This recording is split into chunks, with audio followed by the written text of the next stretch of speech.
사실은 이제 8장에 속해 있는 오늘의 본문은요, 8장 전체 속에서 같이 좀 이해할 필요가 있는 것처럼 보여집니다. 8장을 계속 묵상하면서 제 마음 가운데 사실 들어온 것은 무엇이냐면 마치 지혜가 우리를 향하여서 자신의 제자가 되라는 어떤 초청과 같은 메시지로 들렸습니다. 왜냐하면 이제 잠언 8장 1절을 시작하면서 지혜가 우리를 부르고 있습니다. 소위 얘기하면 지혜의 콜링인 것이죠. 나를 따르라고 하는 부름처럼 이야기가 되어지는 것이 1절부터 11절까지 진행이 되어지고요. 그리고 난 다음에 12절부터 21절까지 해서 그러면 우리가 지혜를 따라, 다시 얘기하면 지혜의 도를 따라, 다시 얘기하면 지혜의 길을 따라 지혜의 제자가 되었을 때 얻게 되는 유익은 무엇인가에 관한 이야기들을 계속 설명을 해냅니다. 그리고 이제 오늘 본문도 역시 두 파트로 나눠 볼 수 있는데, 오늘 본문의 전반부에 해당하는 21절부터 31절까지는 그렇게 우리가 따라야 하는 지혜의 정체성이 무엇인가에 관한 설명이 등장을 하고요. 그리고 난 다음에 32절부터 마지막 36절까지는 다시 한번 우리로 하여금 지혜를 따르라고 하는 그 초청이 주어지게 되고, 우리로 하여금 지혜를 따르는 것의 마지막 호소가 등장하고 있는 것으로 좀 보여집니다. 사실은 제자가 된다고 하는 것에 우리에게 익숙한 것은 무엇이냐면 지혜의 제자가 되는 것이 아니라 예수 그리스도의 제자가 되는 것에 있어서 굉장히 우리는 익숙하게 들어왔던 바입니다. 지혜의 제자가 되는 것인가 아니면 예수 그리스도의 제자가 되는 것인가 라는 어떤 이 논란은요, 사실은 잠언 8장을 이해하는 데 있어서 이미 많은 학자들이 서로 간에 논쟁을 벌이고 있는 주제 가운데 하나입니다. 왜냐하면 지금 8장에서 이야기하고 있는 지혜가 하나님의 하나의 성품으로 볼 것인가, 아니면 성삼위 하나님의 제2위에 해당하는 예수 그리스도로 이해할 것인가에 대해서 좀 치열한 논쟁들이 있어 왔습니다. 그런데 저는 사실 이것을 구분해서 논의할 필요는 없다는 생각이 들고요. 이렇게 이해하면 좋을 것 같습니다. 예수 그리스도를 제대로 알지 못했던 구약을 살았던 시대의 사람들에게 이 지혜라고 하는 것은 하나님의 하나의 성품처럼 이해되는 것이 당연했을 것처럼 보입니다. 그러나 신약의 시대를 살아가는 우리들, 특별히 수건이 거친 것과 같이 보다 더 구약 시대를 살았던 사람들보다는 선명하게 예수 그리스도라고 하는 렌즈를 통해서 구약을 볼 수 있게 되어진 우리들에게 있어서는 이 지혜가 너무나도 분명하게 예수 그리스도처럼 보인다라고 하는 것에 이견을 제시할 수 있는 사람은 많지 않은 것 같습니다. 무슨 얘기냐면 지금 이 지혜와 예수 그리스도는 너무나 닮아 있다라고 하는 것입니다. 그러니 오늘 본문에 나와 있는 이 지혜를 예수 그리스도라고 이해하는 것에 저는 무리가 없다고 생각을 하고요. 그러한 전제 속에서 오늘 본문을 좀 살펴보기를 원합니다. 22절부터 31절까지를 먼저 전반부로 나누어서 보기를 원하는데, 이 22절부터 31절까지에 무슨 내용이 나오냐면 지혜가 자신을 어떻게 이해하고 있는가 라고 하는 지혜가 자기 자신에 관한 설명을 좀 하고 있는 것이 등장을 합니다. 보시죠. 22절부터 26절까지인데 제가 좀 빠르게 읽겠습니다. 여호와께서 그 조화의 시작 곧 태초에 일하시기 전에 나를 가지셨으며 만세 전부터 태초부터 땅이 생기기 전부터 내가 세움을 받았나니 아직 바다가 생기지 아니하였고 큰 샘들이 끼기 전에 내가 이미 났으며 산이 세워지기 전에 언덕이 생기기 전에 내가 이미 났으니 하나님이 아직 땅도 들도 세상의 진토의 근원도 짓지 아니하셨을 때라. 지금 이 지혜는 자신을 어떻게 설명하고 있습니까? 내가 이 태초에, 그러니까 세상이 지어지기도 전에 존재했었고 하나님께서 지으신 것이 있다면 이 지으신 것 가운데 가장 첫 번째 태어난 초태생이 바로 나다라는 설명을 하고 있는 겁니다. 내가 그 세상의 어떤 것보다도 먼저 존재하기 이전에 존재했던 그런 존재라고 하는 것을 설명을 하고 있는 것이 22절부터 26절까지의 말씀이라고 하는 거예요. 그러니까 자신이 가장 먼저 지어진 존재라고 하는 설명을 하고 있는 것이죠. 두 번째로 이 지혜가 자기를 어떻게 이해하고 있는가가 27절부터 31절까지 등장하는데, 마찬가지로 제가 좀 빠르게 읽겠습니다. 그가 하늘을 지으시며 궁창을 해면에 두르실 때에 내가 거기 있었고 그가 하늘 위로 구름 하늘을 견고하게 하시며 바다의 샘들을 힘있게 하시며 바다의 한계를 정하여 물이 명령을 거스르지 못하게 하시며 또 땅의 기초를 정하실 때에 내가 그의 곁에 있어서 창조자가 되어 날마다 그의 기뻐하신 바가 되었으며 항상 그 앞에서 즐거워하였으며 사람이 거처할 땅에서 즐거워하며 인자들을 기뻐하였느니라 라고 설명을 합니다. 자, 첫 번째에는 모든 것이 창조하기 전에 내가 이미 존재하는 그런 자였다라는 설명을 했다면, 지금 이 27절에서 31절에서 지혜는 자신을 누구라고 이야기하냐면 내가 바로 이 모든 것이 창조되는 이 창조의 때에 모든 것을 지켜본 목격자였다라는 설명을 합니다. 내가 모든 창조를 지켜본 자가 되었다라는 설명을 하는 것과 아울러 30절에 가게 되면 또 뭐라고 얘기하냐면 내가 바로 그 창조자가 되었다라는 설명을 합니다. 다시 얘기해서 하나님께서 천지를 창조하실 때에 내가 하나님께서 어떻게 천지를 지으시는지를 목격한 그 자리에 있었던 한 사람이 되었던 것과 마찬가지로 내가 또 이 창조의 창조자가 되었다라는 설명을 하고 있는 것이죠. 참 재미있는 본문이라는 생각이 듭니다. 무슨 얘기냐면 성경 가운데 창조에 관한 내용을 기록하고 있는 기록들이 존재합니다. 우리가 너무나 잘 알고 있는 기록은 어디서부터 출발합니까? 창세기에서 출발을 하죠. 그러나 조금 더 이 창세기의 내용을 좀 흥미진진하게 설명하고 있는 것이 저는 욥기라고 생각을 합니다. 욥에게 하나님께서 내가 창조했을 때 네가 어디 있었느냐 이 얘기를 하시면서 창조에 관한 기록들을 다시 한번 얘기하시는데 굉장히 흥미롭습니다. 그런데 가장 흥미로운 본문이 어떻게 보면 이 잠언 오늘 우리가 마주하고 있는 이 27절부터 31절까지가 아닌가라는 생각을 하게 되어 있어요.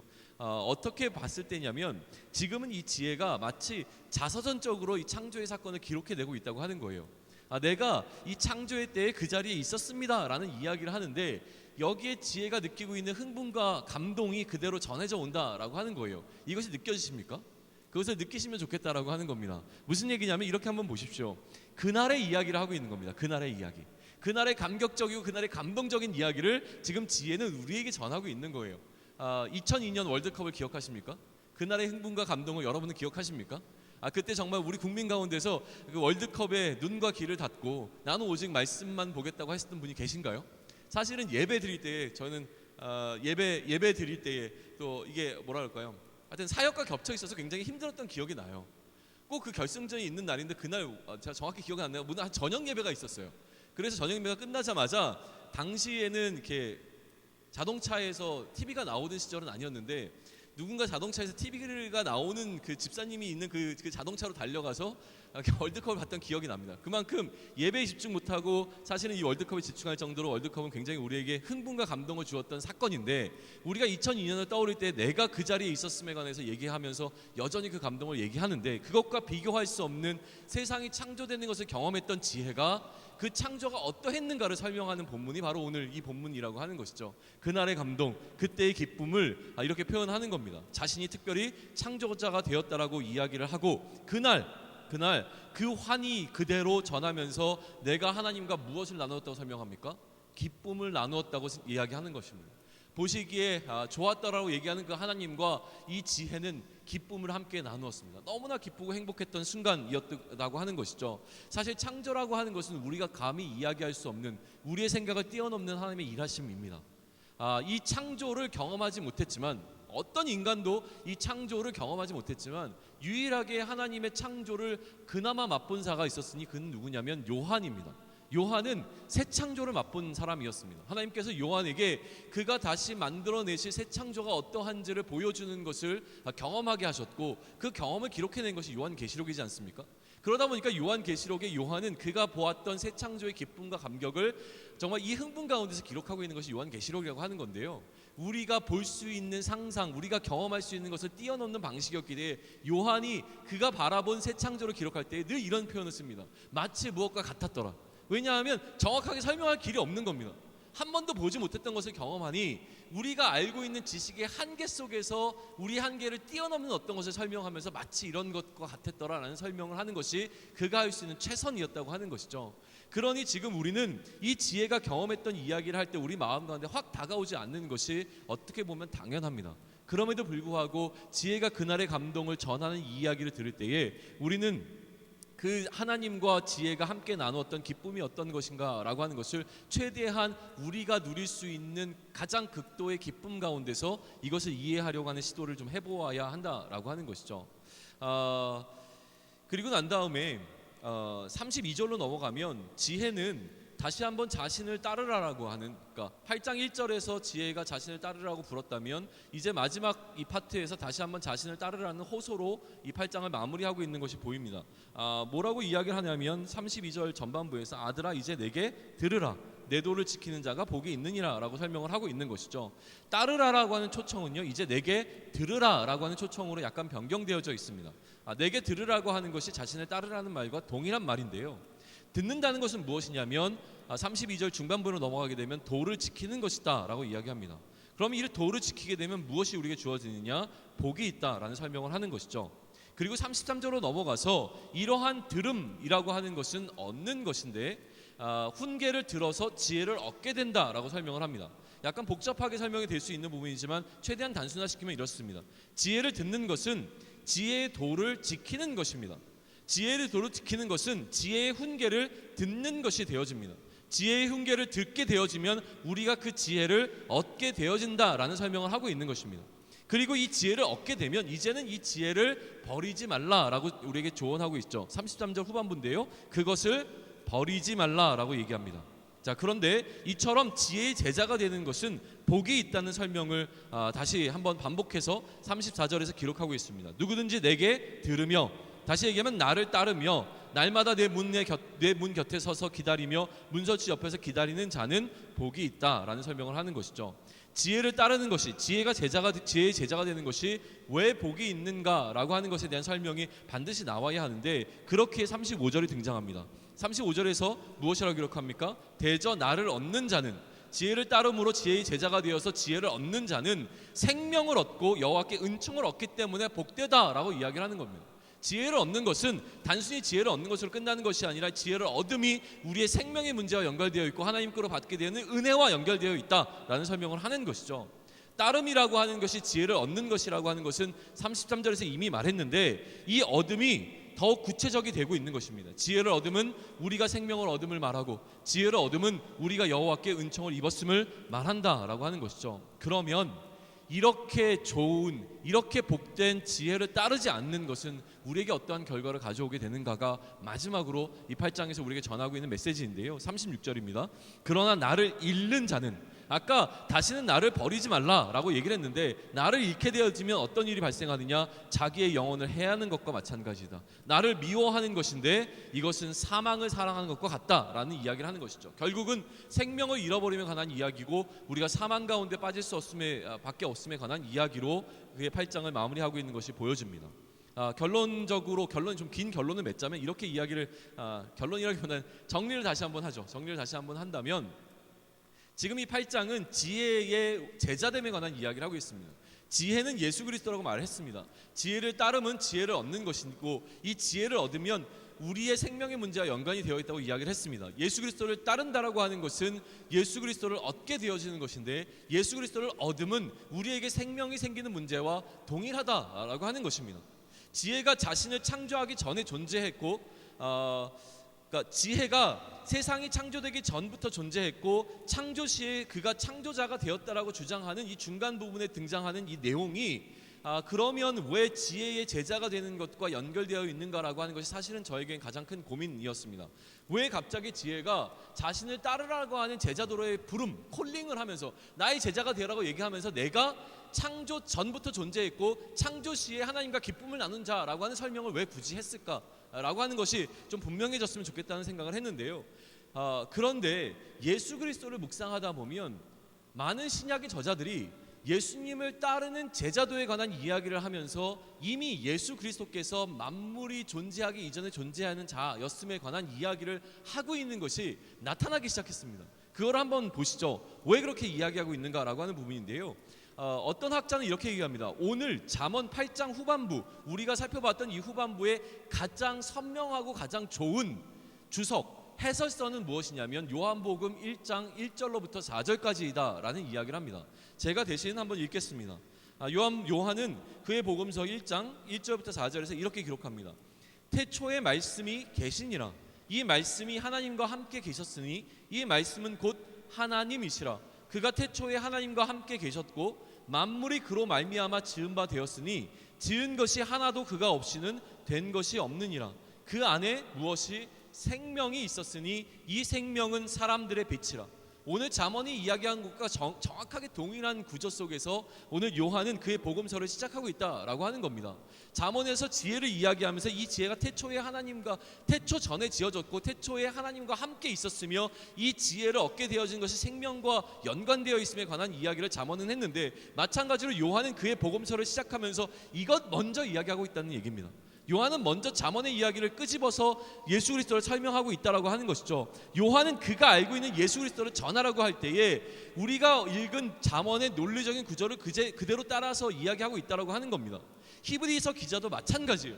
히브리서 기자도 그의 서신을 시작하면서 1장 1절에서부터 3절까지의 이런 기록을 하고 있습니다. 옛적의 선지자들을 통하여 여러 부분과 여러 모양으로 우리 조상들에게 말씀하신 하나님이 이 모든 날 마지막에는 아들을 통하여 우리에게 말씀하셨으니 이 아들을 만유의 상속자로 세우시고 또 그로 말미암아 모든 세계를 지으셨느니라.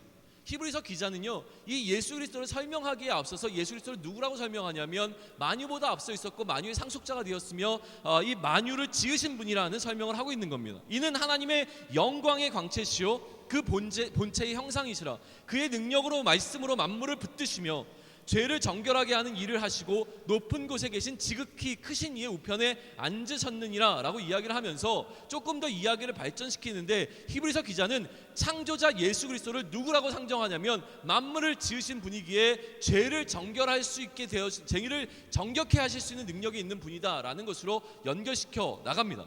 3절을 다시 한번 읽습니다. 이는 하나님의 영광의 광채시요 그 본체의 형상이시라. 그의 능력의 말씀으로 만물을 붙드시며 어떻게 죄를 정결하게 하는 일을 하시고 만물을 지으신 이가 이 만물을 정결케 하실 수 있는 분이라고 하는 설명을 히브리서 기자는 그 히브리서를 시작하면서 처음에 하고 있다라고 하는 겁니다. 그렇게 연결되고 있는 것이죠. 바울은 어떻습니까? 바울은 골로새서 1장 15절부터 18절에 이런 기록을 하는데요, 20절까지 제가 쭉 함께 읽겠습니다.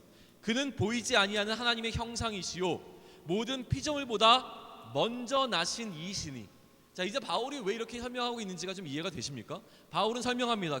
예수 그리스도는 보이지 아니하시는 하나님의 형상이시요 모든 피조물보다 먼저 나신 이시니 만물이 그에게서 창조되어 하늘과 땅에서 보이는 것들과 보이지 않는 것들과 혹은 왕권들이나 주권들이나 통치자들이나 권세들이나 만물이 다 그로 말미암고 그를 위하여 창조되었고 또한 그가 만물보다 먼저 계시고 만물이 그 안에 함께 섰느니라.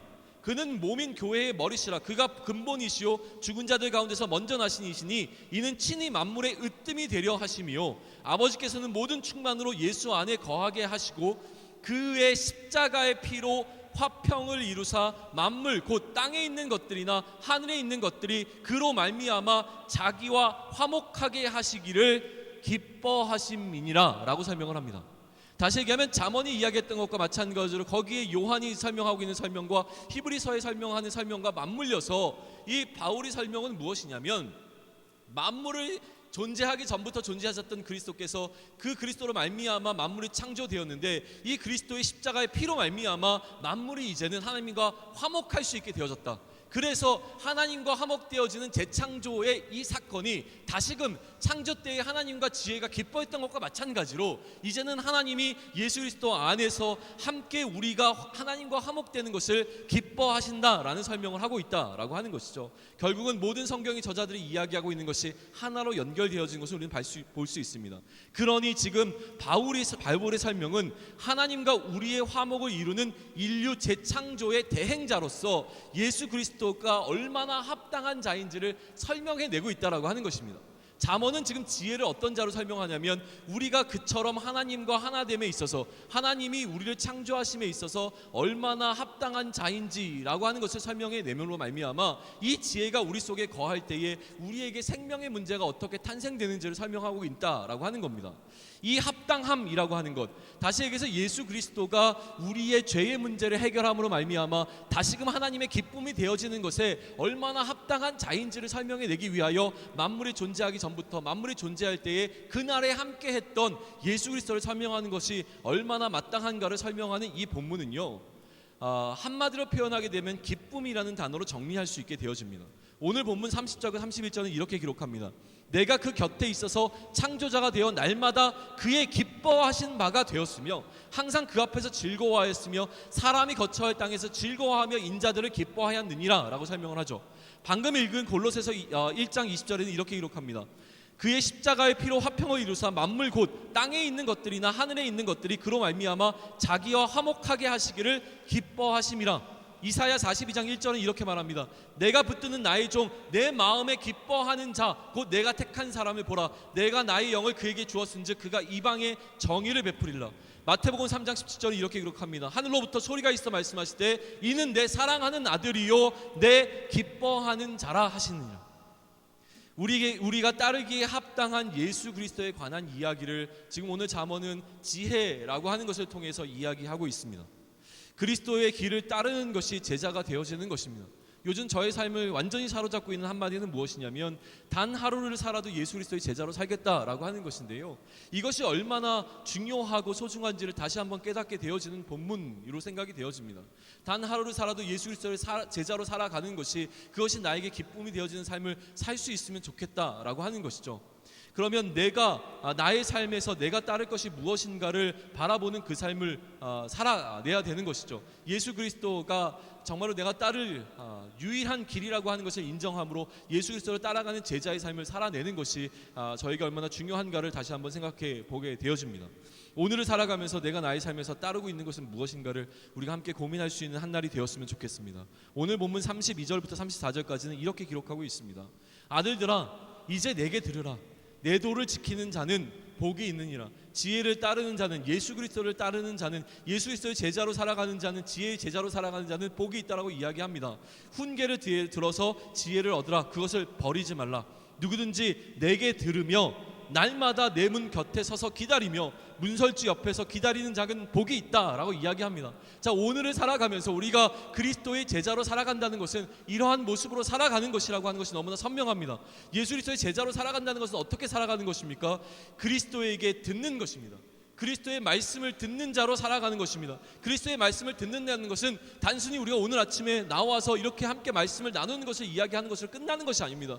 오늘 우리가 아침에 일어나서 말씀을 묵상하고 큐티하는 것으로 오늘 내가 하나님께 들을 것을 다 들었다, 그러니 내가 제자로 살아간다는 것 끝나는 것이 아니라고 하는 것입니다. 어떻게 살아가라고 얘기합니까? 계속 우리는 문 곁에 서서 기다리며 문설주 옆에서 기다리는 그 삶을 살아내야 된다고 하는 것이죠. 무엇을 이야기합니까? 날마다 매 순간마다 우리는 하나님의 말씀을 기다리고 예수 그리스도께서 우리에게 무엇을 행할 것을 명하실까라고 하는 것을 민감하게 반응하기 위하여 그 문 앞에서 기다리는, 갈망하는 그 삶을 살아가면서 오늘 하루를 살아도 이 하루의 매 순간마다 정말로 하나님께서 나에게 무엇을 원하시는가, 제자로서 나에게 무엇을 원하시는가에 대해서 민감하게 반응하며 그것을 사모하며 살아가는 그 삶을 살아내라고 오늘 이 본문은 우리에게 도전하고 있는 것입니다.